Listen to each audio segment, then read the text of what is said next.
Oya Mnyamwezi inakuaje? Wewe sio Mnyamwezi, mimi ni Mnyakyusa mdogo wangu. Sawa, najua.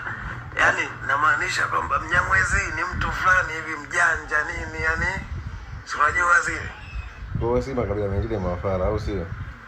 Hapana, sio hivyo. Au unajua unaongea naye? Wewe si vijay? Ndio, sasa kama unajitoa ufahamu mdogo wangu Kwa makabila mengine wote ni washamba, uongo?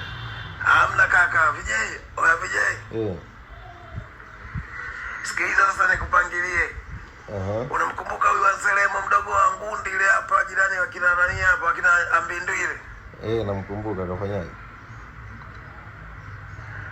Sasa hivi huyo mdogo wako akachoka mbaya.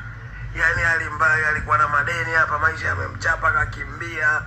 Yaani mke ashamshinda, ashamtoroka.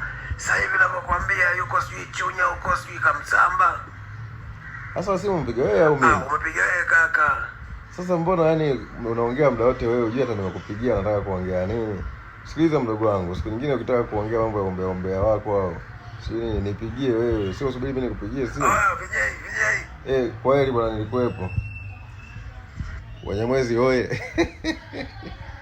Jamani, wajanja wote sasa hivi wamekuwa wanaitwa Wanyamwezi.